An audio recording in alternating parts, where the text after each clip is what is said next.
આણંદ જિલ્લાની ઉમરેઠ વિધાનસભાના ધારાસભ્ય ગોવિંદભાઈ પરમારના નિધન બાદ આ બેઠક પર પેટા ચૂંટણી યોજાઈ રહી છે અને પેટા ચૂંટણીમાં હવે ભાજપ અને કોંગ્રેસે બંને પોતાના ઉમેદવાર જાહેર કરી દીધા છે.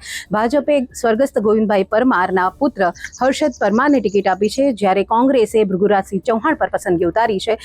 અત્યારે આપણે પહોંચ્યા છે ઉમરેઠના એ સ્થાનિકો પાસે કે જેઓ ઉમરેઠના જે સમસ્યાઓ છે, કઈ સમસ્યાઓ તેમને નડી રહી છે અને કયા વિકાસના કાર્યો ઉમરેઠમાં થયા છે તેઓ જાણકાર છે. આપણે એમની સાથે વાત કરીશું. સૌપ્રથમ તો જે પ્રથમ વખત વોટ આપશે કે સાથે જ જે યુવા છે, સિનિયર સિટીઝન છે, તે પણ આપણી સાથે જોડાયા છે. આપણે તમામ સાથે વાત કરીશું. સૌપ્રથમ તો એ બા જોડાયા છે, આપણે એમની સાથે વાત કરીએ. આપનું નામ શું છે? કૈલાસબેન રમલદાર. શું તમે ઘણી બધી ચૂંટણી જોઈ હશે, ઘણી બધી કોંગ્રેસનો સમય જોયો હશે, ભાજપનો પણ સમય જોયો, શું ફેર લાગ્યો બંનેમાં? મને ભાજપ જ લાગી સરસ. ભાજપ સરસ લાગી. હા, ભાજપ જ સરસ. કયા કયા કામ કોંગ્રેસ વખતે થતા હતા, અત્યારે ભાજપમાં થાય છે અને કોંગ્રેસમાં નતા થતા? હવે અત્યારે મને ના મને શ્વાસ ચડે છે ને એટલે. હા. પણ અમારે વિધવા સાયનું ને બધું અમારું સરસ થયું. અમારે આયુષ્માન કાર્ડ બધું સરસ રીતે થઈ ગયા. એટલે બધી યોજનાઓ તમને ભાજપ સરકારમાં મળી રહી છે? હા, ભાજપ ઉજ્જવલાનો લાભ મળ્યો મને. પહેલાના ઉમરેઠમાં અને અત્યારના ઉમરેઠમાં તમને કોઈ ફેર લાગે છે? સરસ લાગે છે અત્યારે તો. પહેલાં કરતાં હા, અત્યારે પહેલાં કરતાં અત્યારે સારું લાગે છે. ચોક્કસથી આપણી સાથે અન્ય જે મતદાતા છે ને યુવા મતદાતા છે જે પ્રથમ વખત વોટ આપશે આ વખતે, આપણે એમની સાથે વાત કરીશું. શું લાગે, તમે તો પહેલેથી ભાજપનું જ શાસન જોયું હશે?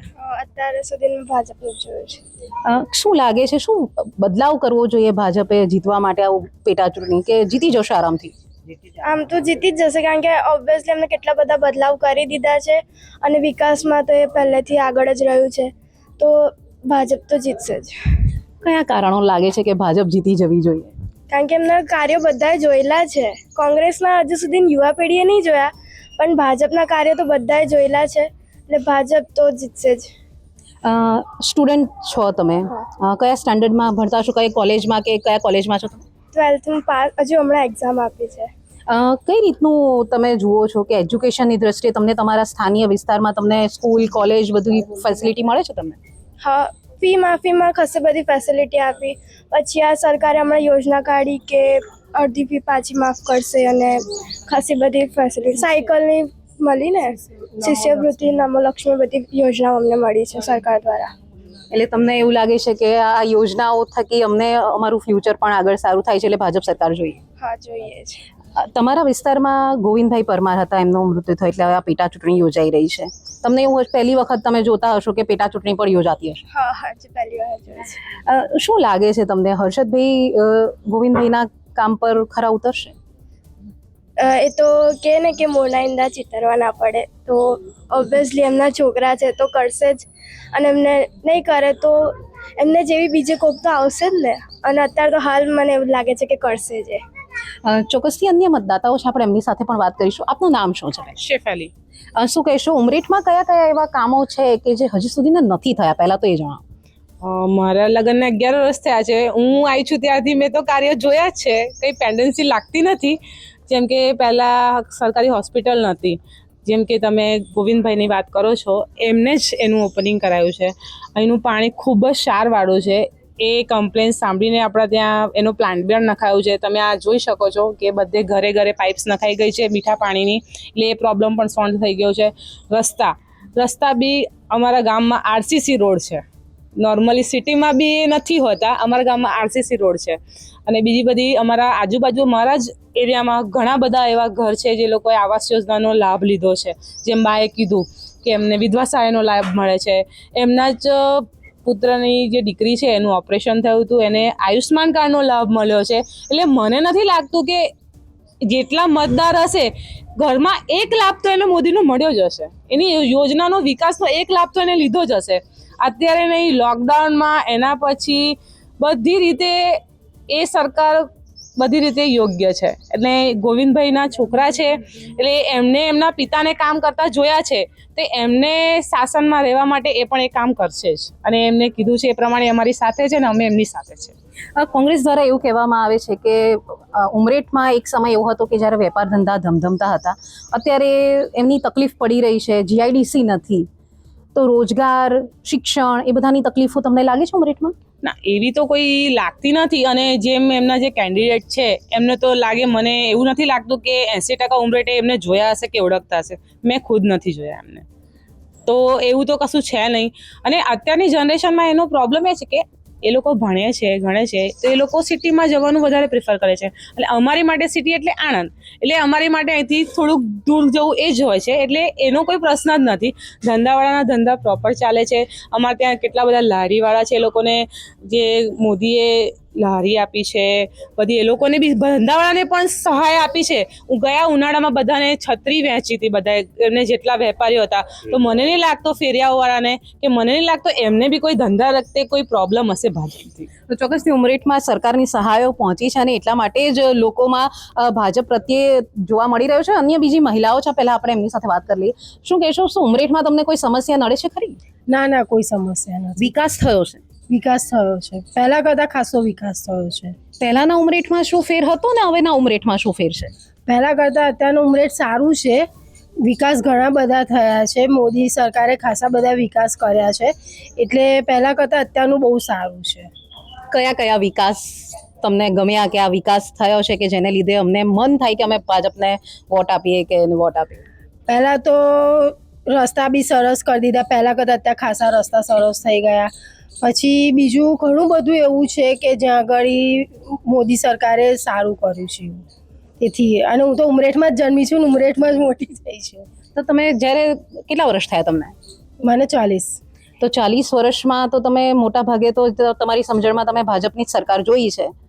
તો પહેલાંનું ઉમરેઠ 40 વર્ષથી તમે જોતા આવતા છો, સમજતા થયા 10 વર્ષ 30 વર્ષથી તમે ઉમરેઠ જોતા આવ્યા છો, શું લાગ્યું તમને?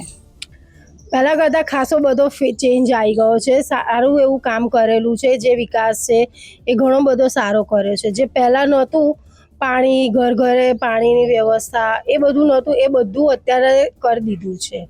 અને પ્લસ કે મોદી સરકારે જે ઘર બનાવવા માટે આપ્યા, પ્લસ મારી દીકરીને એમને નમો લક્ષ્મી યોજના જે કરી એમાં એને લાભ લીધો. આરટીઈની વ્યવસ્થા કરી એમાં બી એને લાભ લીધો છે. આયુષ્માન કાર્ડમાં મારા હસબન્ડનું ઓપરેશન અમે કરાવ્યું હતું, જે અમને ફ્રીમાં પડ્યું હતું.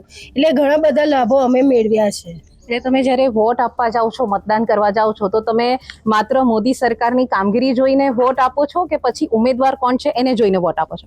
કામગીરી, ઉમેદવાર કોણ છે પણ આપણે કામગીરી બી કરવી જરૂરી છે ને. કે ઉમેદવાર હોય પણ કામગીરી કરશે કે નહીં એ આપણે ખબર હોય કે આ ઉમેદવારને અમે વોટ આપીશું તો એ કામગીરી કરશે, આપણે એ જોઈને વોટ આપીએ છીએ. ચોક્કસથી કામ થયા છે એટલા માટે લોકોને વિશ્વાસ છે. પુરુષ મતદાતાઓ છે એ પણ આપણી સાથે જોયા છે, આપણે એમની સાથે પણ વાત કરીશું. શું કહેશો તમે, શું લાગે છે તમારે ઉમરેઠમાં કયા વિકાસના કામો થયા છે? કામ તો બધાય આપણા ઉમરેઠમાં થયા છે અને કશું કોઈ કામ એવું નથી કે એમને નથી કર્યું. કામ તો બધાય કરે છે. અને એક વસ્તુ જો સમજો કે એમને આખા મોદી સાહેબ છે, એમને આખા દેશનું જોવાનું છે. આપણે આપણા ઘરનું જો સંચાલન ઠીક કરીને નહીં કરી શકતા, એ આટલું બધું આપણા માટે કરે છે. વસ્તુ સમજો. પછી કોઈક વાર મોડું બી થાય ને કોઈક વાર વહેલું બી થાય કામ. બરાબર છે. તમે આટલા વખતથી જો ગોવિંદભાઈ પરમારને કામ કરતા જોયા છે, હવે એમના દીકરાને ટિકિટ મળી છે, સામે ભૃગુરાજસિંહ ચૌહાણ છે કોંગ્રેસમાંથી, શું લાગે છે તમને? ભૃગુરાજસિંહને તો હવે આપણે જોયા નથી, એમને માં ટીવીમાં આવીએ એટલે જોઈએ. બરાબર છે. અમને તો એ ઉમરેઠ તાલુકા પંચાયતના હોદ્દા પર પણ રહી ચૂકેલા છે. હશે. હવે આપણે તો એક વસ્તુ સમજો, આપણે જેને જોયા છે એને આપણે કહીએ છીએ. બરાબર છે કે ગોવિંદભાઈ પરમાર હતા. બરાબર છે. હવે એમનો દીકરો છે, એમને આપણે જોયા છે નજીકથી, અમે એને કામ સારું કરે છે. ચોક્કસથી કામ સારું કર્યું છે ગોવિંદભાઈ, સ્વર્ગસ્થ ગોવિંદ પરમારે, અને એટલા માટે જ એમના પુત્ર પર વિશ્વાસ છે. અન્ય મતદાતા છે, આપણે એમની સાથે વાત કરીશું. આપનું નામ શું? મારું નામ આશીષ છે. શું કહેશો તમે, ઉમરેઠમાં કયા વિકાસના કામો હજી થવા જોઈતા હતા કે જે નથી થયા, અને કેવો વિકાસ છે? ઉમરેઠનો વિકાસની વાત કરું તો ઓલમોસ્ટ વિકાસ 99% બધા કમ્પ્લીટ જ છે. જે થોડા મોટા કામ છે જે અધૂરા છે, પ્રોગ્રેસમાં છે. જેવા કે આ મીઠા પાણીના નળ અત્યાર સુધી પહોંચી ગયા છે, કનેક્શન પેન્ડિંગ છે, તો એ પણ શોર્ટ ટાઈમમાં થઈ જશે. બાકી ઓલમોસ્ટ રસ્તા સારા છે, ગટર લાઇન કમ્પ્લીટ છે, બીજો કોઈ પ્રોબ્લેમ છે નહીં. એવી પણ કોંગ્રેસ દ્વારા એવું કહેવામાં આવ્યું છે કે અહીંયા એજ્યુકેશન મતલબ કે સ્કૂલ કોલેજ જે ઉચ્ચ શિક્ષણ માટે લોકોને બહાર જવું પડે છે. વેપાર ધંધા જે પહેલાં ચાલતા તે અત્યારે નથી ચાલી રહ્યા. જે ઉદ્યોગો ચાલતા હતા ઉમરેઠની અંદર એ પણ અત્યારે નથી. GIDC નથી. તો એની માટે તમારું શું છે? તમારી કોઈ રજૂઆત પહેલાં તમે કરી છે કે એનાથી તમને કોઈ ફેર પડે છે કે નથી? પહેલાં જ્યારે ગોવિંદ કાકા પાસે રજૂઆત ઉમરેઠના ઘણા વેપારીઓએ કરી હતી કે ઉમરેઠની અંદર GIDC નથી, તો એમને મુખ્યમંત્રીશ્રીને રજૂઆત કરીને ઓડ ખાતે GIDCનું ખાતમુહૂર્ત પણ કરી નાખ્યું છે, જેમાં આપણા મુખ્યમંત્રી પણ ઉપસ્થિત રહ્યા હતા. તો અહીંયાથી 5 કિલોમીટર દૂર છે ઓડ ગામ, જ્યાં ઓલરેડી GIDCની સ્થાપના થઈ ચૂકી છે. જે ઉચ્ચ શિક્ષણની વાત કરીએ કે ઉચ્ચ શિક્ષણ માટે અહીંયાથી લોકોને બહાર જવું પડતું હોય છે, તો એની માટેની કોઈ વ્યવસ્થા કે એવી કોઈ કરવામાં આવી છે કે રજૂઆત કરવામાં આવી છે કે એવી કોઈ ખરેખર સમસ્યા છે કે નહીં ઉમરેઠની અંદર? શિક્ષણની વાત કરું તો શિક્ષણની એવી કોઈ ઉમરેઠમાં સમસ્યા છે જ નહીં, કેમ કે અહીંયાથી 1.5 કિલોમીટર દૂર જાઓ તો કોલેજ છે ઉમરેઠની અંદર, પ્લસ 6 થી 7 સારામાં સારી English medium school, Gujarati school available છે. તો શિક્ષણની એવી કોઈ સમસ્યા નથી. પહેલાં જ્યારે જયંત બોસ્કીએ પણ જેવું બાય ઇલેક્શન જાહેર થયું, જયંત બોસ્કીએ કહ્યું કે હું ઉમેદવારી પત્ર ભરવાનો છું, ઉમરેઠની જનતાને મારા પર ભરોસો છે. હવે ક્યાંક એવું પણ જાણવા મળ્યું છે કે ચૂંટણી નથી લડવાના, એટલે સીધી જંગ ભાજપ અને કોંગ્રેસ સામે છે.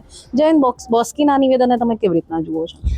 જયંત બોસ્કીની વાત કરું તો એ તકસાદુ ઉમેદવાર લાગે છે મને, કે જેને લાગ્યું કે હું જીતીશ કે નહીં જીતું, કોનું બગાડું, કેમ કે એમની જીતની પરિસ્થિતિ તો હતી જ નહીં.